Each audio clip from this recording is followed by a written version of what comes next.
All right. You are looking live at the Nasdaq daily chart, and I'm just going to go through this quickly here today because there's a lot of stuff that I need to get to. Obviously, we're seeing a rotation out of these mega cap, Apple, Google, Tesla, into the smaller cap tech stocks.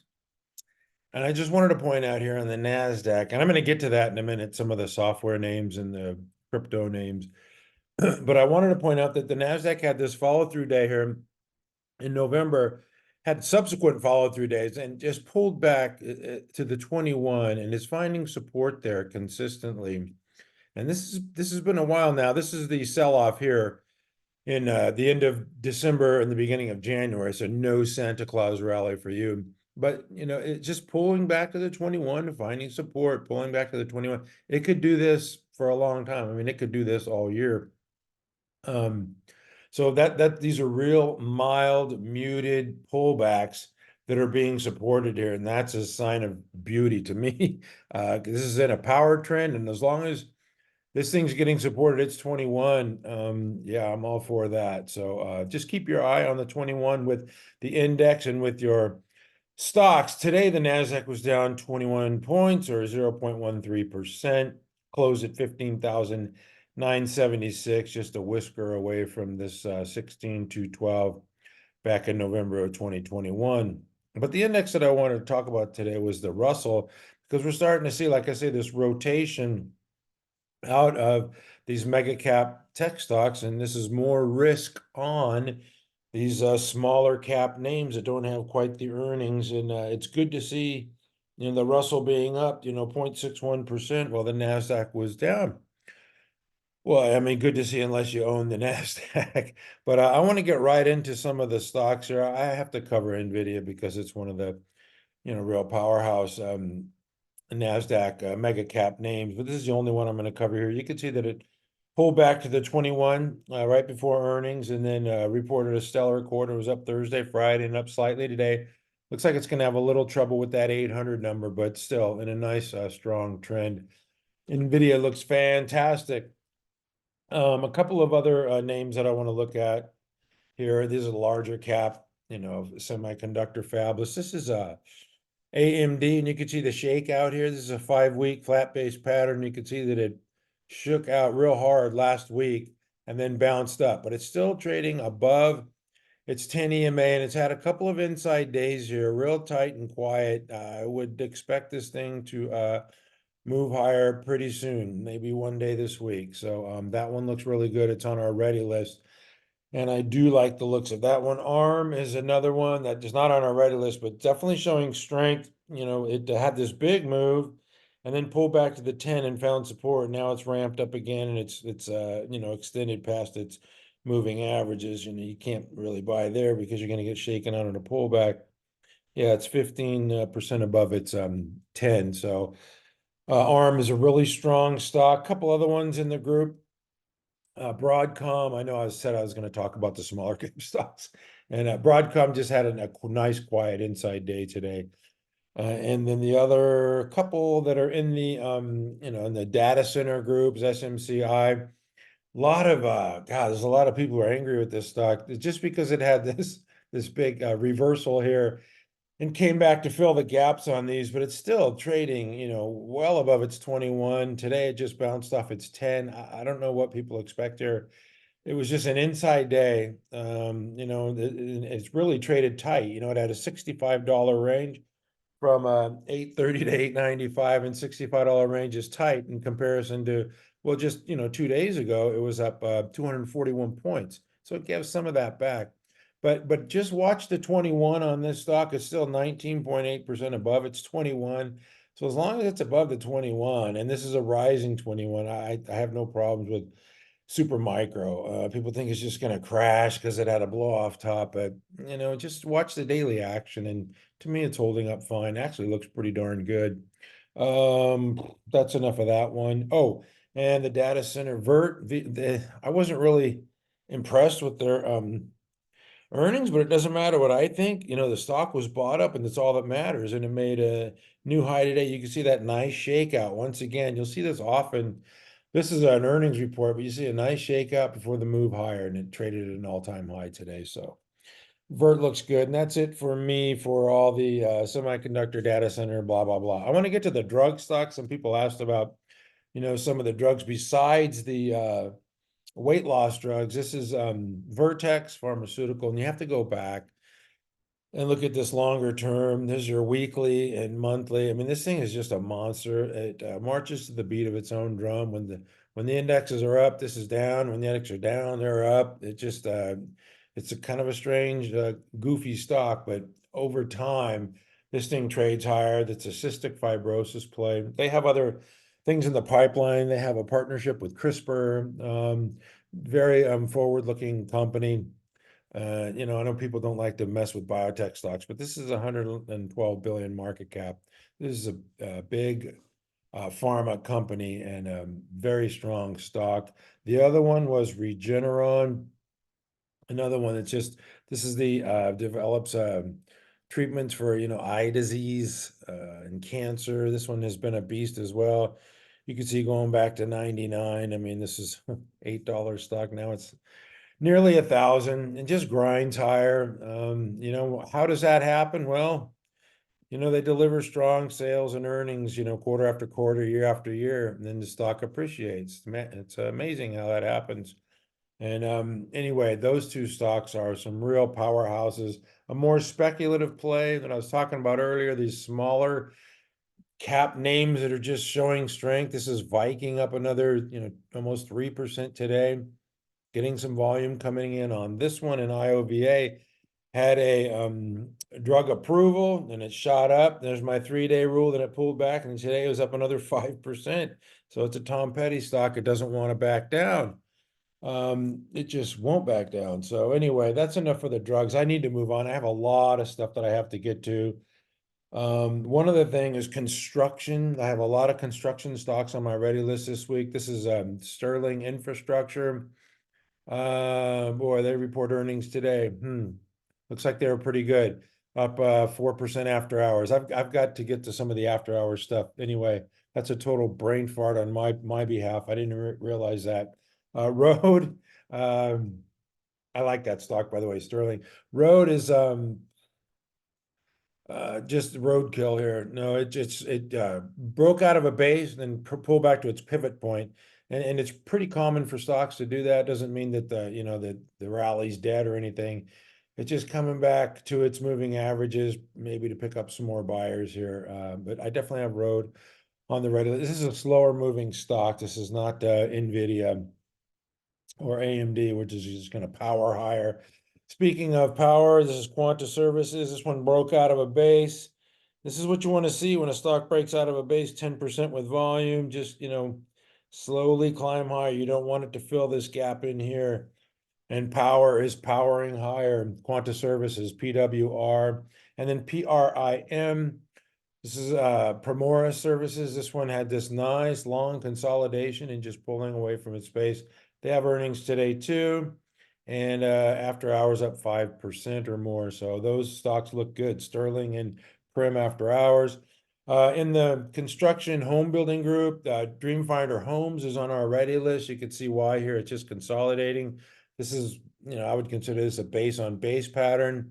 And now it just bounced off its moving averages, 7% today. So if you got in that one, congrats. Nice volume profile on this one. Dreamfinder Homes looks good. Lennar is another one on our ready list. This one's trading tight. This one looks good to me. Tight is good, especially if it's tightening up around a moving average. And Lennar looks fantastic to these old eyes. Fix HVAC, this is another data center play. They blasted higher on earnings. What was this, Friday? 12%. And then, this is what you want to see, a nice quiet inside day after a big move like that. You don't want to see it, fall back in the gap. And what was the other one? Oh, Modine Manufacturing. This one just continues to grind higher, make new highs, up 5% today. So the construction, and these are small companies. I mean, this is less than 5 billion market cap. Fix the same thing. These are small. Dreamfinder Homes, small companies that are doing well. Speaking of which, I'm going to go to retail now, switch it up a little bit. Abercrombie and Fitch. Another new high today. Last week, I joked that the Nasdaq was pulling back so hard that even Abercrombie and Fitch had one day lower. But there's nothing to joke about. This thing is just flying high. This is a 6 billion market cap. It's got, over 4 billion in sales. It's trading, less than 1.5 times current sales. It's the Hollister brand. Abercrombie and Fitch Hollister brands are driving this. The kids like it. I mean, this is not stuff that I wear, but obviously the kids, I say the kids, young adults, teenagers, young adults are buying the Abercrombie and Fitch brand. They report earnings, looks like next week. So I expect more strong earnings from these guys. And they've been beat and raised for a couple quarters now. Now, I would expect to hear the same for their Christmas quarter. I would expect it to be pretty darn good. ELF, this is one that I followed for a long time on our leading stock list, like Abercrombie, traded at 200. I would expect it to have a little bit of trouble at 200. Although after hours tonight, UBS sent out a upgrade note saying that due to their presentation, the last week they're upgrading the stock, and they said runway for growth, because of their social media presence, their new products, and their new, they're expanding into Europe. So, if you followed Estee Lauder, as a kid, my dad told me to buy Estee Lauder or just anything within this type of, fragrance or group. This has been a monster for years and years and years. I mean, what was it? In '02 was $12. This is 145. So this has been a month, and then it topped out here at 372. Probably because they're having trouble in China, probably because someone else is taking market share. But it's been a beast for a long time, and I think ELF is this generation's Estee Lauder. I could be wrong. I could definitely be wrong, but so far it doesn't look that way. ELF is a monster stock. If you just go back to the monthly, which I was just at there, you can see this nice IPO base, cup with handle. There's your shakeout. And then the move, which we followed last year in 2022. There it is, your base and breakout. Just a ran for a year. Then it had this another base here. Had 2-3 weeks tight pattern, gave you plenty of chances to get in there around that 164. I had it on our ready list, and it started moving at the end of last week, and now she gone at 200. Like I said, I expect her to have some resistance there at 200, but you never know. It could just blast right through there like a hot knife through butter. We're just gonna have to wait and see. But Alpha is just a fantastic stock. Celsius, they report this week. I like the chart setup. I liked it for a while now. It had a big estate selling the stock. I think that big whale is done selling, and this thing's just forming the right side of a base. They report earnings on Thursday morning. I believe it's Thursday. I'm losing track of days. Yeah, Thursday. And I expect them to just have blowout numbers. And I can't sit there and say, oh, they're going to make a new high. But all a company can do is report strong numbers. There you see a 24-week base. And, the stock's going to go where it's going to go. So anyway, I'm looking forward to Celsius report. BYON. I put this on our ready list this morning, and it promptly went up 7%. Not sure if anybody got into this. They've had some personnel changes. This is, the old, what Marcus Lemonis was selected to the board. And they just have a lot of personnel changes here. And, what can you say? That's a nice stage one base breakout. I mean, this is textbook stuff right here. And still, I would say this would be an area of interest if you bought this stock, $39, $40 area. Could prove to be some resistance, but hey, after this breakout today, I don't see why it just can't run right up there, with some volume. This is looking good here. Beyond. Yeah, there you go. Stage one breakout. Very nice. So congrats to the longs if you bought that thing. Anyway, I got to go to the retail restaurant stocks. Domino's reported today.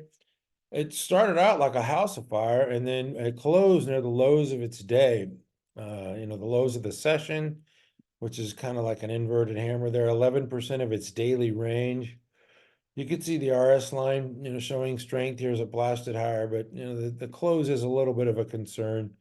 you just don't want to see it in the next couple of days fall into this gap here, below 450. So watching Domino's closely. Shake Shack reported last week, had a nice gap higher. I think it was last week, might have been the week before, but it had a 26% move with volume. That's a move not to be ignored. And this thing just went sideways, allowing the moving averages to catch up. And today, it traded above 100. I still expect it to have a little trouble with 100 and trade sideways around the 100 level for a little bit. But Shake Shack looks darn good. I've never had the pleasure of dining at the Shack. I'm an In-N-Out guy. What can I say? I've been on the West Coast most of my life. A Wingstop. Oh boy, this thing. I think they're taking market share from Domino's. I think their same store sales were better than Domino's. And if I had to select between the two stocks, Wing definitely looks like the better stock. I put this on our leading stock list last week just because, just look at the the big base, the run higher. It's got some solid sales and earnings growth. And I like having retail and retail restaurant stocks in the leaders, as long as they're cooperating. But there you can see this is a big base. And the bigger the base, the higher in space. So I like Wingstop. Anyway, haven't been there either. One place I have been is Chipotle. They got the bowls, they got the salads. Chipotle is a monster stock. Let me go to the monthly and just yeah, there you go. You didn't have to hold this thing very long to make money with Chipotle. And recently broke out of this base, had a 3 weeks tight, now is ramped higher, 2660. The close today. Nice. There's your earnings gap higher, pull back to the 10, classic textbook stuff. CMG, I had it on our ready list a while back, but I wouldn't be buying it up here, even though it's probably going to go higher. It's just, you get shaken out up there with profit taking. Anyway, that's it for my retail restaurant. I can't go any further without mentioning Bitcoin and the real move in Bitcoin and some of the stocks that are moving with it. We had coin on our ready list, on our watch list this morning. I didn't profile it in a chart, but you can see this this base here. It's a later stage base, but you can see the cup, and this serves as a handle, a pullback to a moving average. Oftentimes you'll see a pullback before a big move. You'll see a stock pulling back sharply to a moving average and then blasting higher. 17%. That's a hell of a move for Coinbase. It's getting near actually a standard buy point. MicroStrategy, this guy, the CEO, has been buying up as much as he can. Bitcoin, it was up nearly 16%. These are massive moves here today for the Bitcoin crowd. Digital currency, Mara up 22%. Very nice move. And the last one I wanted to cover was, oh yeah, CLSK. People give me a hard time. Why don't you own it? Why don't you buy it? I don't own any Bitcoin stock. Sorry.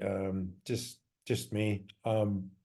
This one I liked, but it's going higher without me. I don't, I don't like chasing stuff. So I'm not going to be chasing any of this stuff. But congrats to the longs. I mean, that's your classic bounce. I was just talking about that, right? The shakeout, boom. Shake out to a moving average and then bounce higher. Very common, especially in a bull market, up 24%. I'm not Charlie Munger. I don't hate Bitcoin. I just never have bought in. I don't buy it often. I think I bought Mar a couple times or Riot, but yeah, I like to look at balance sheets. This is Lemonade. This one we had on our ready list last week with 1843. I'm going to switch over to the insurance stocks now, and this one blasted higher. A couple people sent me notes on Twitter saying thanks. I said, "Oh geez, I took it off a week ago." But yeah, Lemonade. These insurance stocks are just flying. They have an earnings report tomorrow, so it's probably just some shorts getting out ahead of that report. But yeah, I mean, if you got it at 18, you could probably, hold it through some turbulence, right? KNSL is another one of these insurance plays that has just been showing strength. If you got your insurance bill, you know all about these insurance companies are killing it. 15% move. With nearly, with heavy volume, and all it did was trade sideways. That's what you want to see on these big volume, big 10, 20% moves. Just hold your ground, have a couple inside days and start trending higher. Let these moving averages catch up. That one's working out fantastic. And then bro, if I'm going insurance, I got to show my bro. Nothing today, a nothing burger, just flat. But it's had a big move and allowing the moving averages to catch up. So that's it. I did mention software. I have to go to the software names because these little guys, are making big moves. This is app 11 had this big move and traded sideways. That's what you want to see after a move higher. APPF, I just got to add an F to app 11. Another one of these stocks that had a big move, and allowed the moving averages to catch up. Now it's trending higher. These look fantastic, and this is an 8 billion market cap company. These are not big companies. Giga Cloud Technology, I talked about this one, a lot. It was on our ready list, had this wild move last week. I'm out of this one, because when stocks do this once, they usually do it again. I don't want to wake up down 20% one morning, but it's a very strong stock. 1.4 billion market cap. I mean, it had, even with the move today, it was just an inside day. You could see that. So it's got to calm down a little bit, but definitely a strong stock. Elastic, they report this week, the 29th, and you can see this is a serial gapper. That's what it does on earnings. It gaps higher on September 1st, 20%, December 1st, 37%. Now we're going to find out on the 29th if it could turn the trick for the third time, and we need a hat trick from Elastic. That would be nice. Anyway, that's it for me, except for I lie. Once again, I have one more thing. I've been talking about these gaps in these stocks. In honor of the great Steve Jobs, I'm going to do one more thing, and that is talk about the gaps. And what you want to see with the gaps, you want to see it hold the low of the session. It's not critical. I mean, it's not the end of the world if it trades below it, because like I say, in the stock market, there's no absolute rules, except for you should sell at a 5% loss every time. Don't take big losses. But this one had a big move. The low was 66.45 on Friday. Today, the low was 66.97. So it held the low. And that's what you want to see when you see these stocks, break out of bases. This is POWL Industries. This is the data center play. This one surprised me. Made a big move. The 45% move didn't surprise me, but just how strong it's been ever since. And it hasn't even pulled back to its 10. This thing is showing real strength, and this is in the data center electrical power equipment group. Okay, so, let me see. I showed you a couple that I like that gapped higher. Now this is Frog.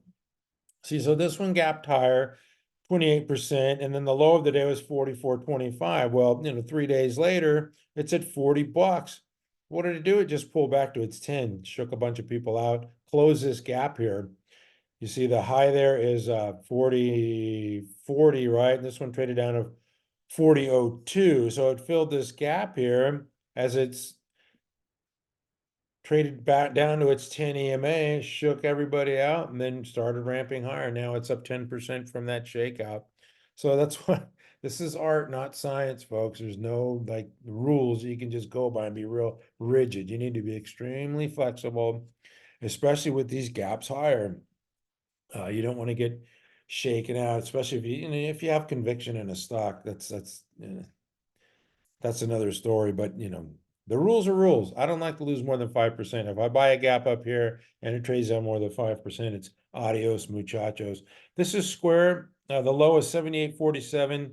It gapped higher in earnings today. The low was 74.56. So it just looks like it wants to fill this gap maybe here. We just have to wait and see, but that's not an ideal move when closes at the low of the session there, 9% of its daily range, and the follows through the downside. That's no bueno right there. I would be adios muchachos in that scene. And then Texas Roadhouse is another one that gapped higher, one of these restaurant stocks. And then, okay, the low is 145.45. 2 days later, it's at 144.82. Oh no, breached the low. I got to get rid of it. And then what happens? Man, it just starts trading higher. That's why I say you got to be flexible. There's no one set rule on these. So each one, it's like a snowflake or like a person's fingerprint.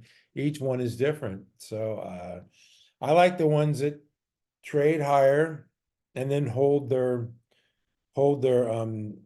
the gaps, those are the ones I prefer, like Powell, just an inside day and then start grinding higher. That's ideal, or like Elastic. Anyway, that's it for me. So for I lie again one more time. We have after hours, we have some earnings reports, and TMDX had a wild day today. It sold off. There was some political shenanigans going on here on the day of, that it reported. It was down 6%. It traded down to it's 200, which is 72 here, and then now it's it was over $90 after hours, so that's a pretty wild move. And it's been selling off up leading up to this earnings report. So we're just gonna have to see how TMDX shakes out tomorrow. Unity not so good. Down 16%. I didn't really read the report. I just saw the reaction. Workday, I'm a little surprised at this. This is down nearly 10%. We're gonna have to see. Maybe we get a Palo Alto Networks type of a break here. I have to read the reports before I can opine on anything. Zoom, they reported, oh, they're up 10% after hours. Very nice. That's good for Zoom. It's been a long time coming. They've had a rough spell after being a COVID darling. Okay, Car Gurus. I did see where Car Gurus beat on the top and bottom line, down 9%. Wow, trading in this nice little base here too. So I'm gonna have to read the report and have something tomorrow morning. And then of course, the great Dillards, the dentist, they reported, once again, I didn't see much. It doesn't trade much volume. The average is less than 100,000. I mean, it is a $430 stock, but I'm just gonna have to go through this and have more tomorrow morning on some of these earnings reports.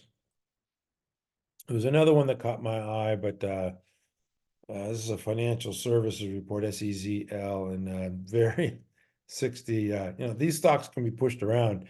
275 million market cap with little volume, so it doesn't take much demand to drive these things higher. 2 million shares in the float. So anyway, just thought I'd share that with you. That was a long review for today. A lot going on. We have some inflation data coming up this week, which I'm sure is gonna, and then we have Fed speakers. They can't go a day without, I should stop on my head. Anyway, thank you for watching at mcstockcharts.com. We've had a lot of winners, got a lot of good stocks on our ready list this week, and we never give up. Thank you for watching.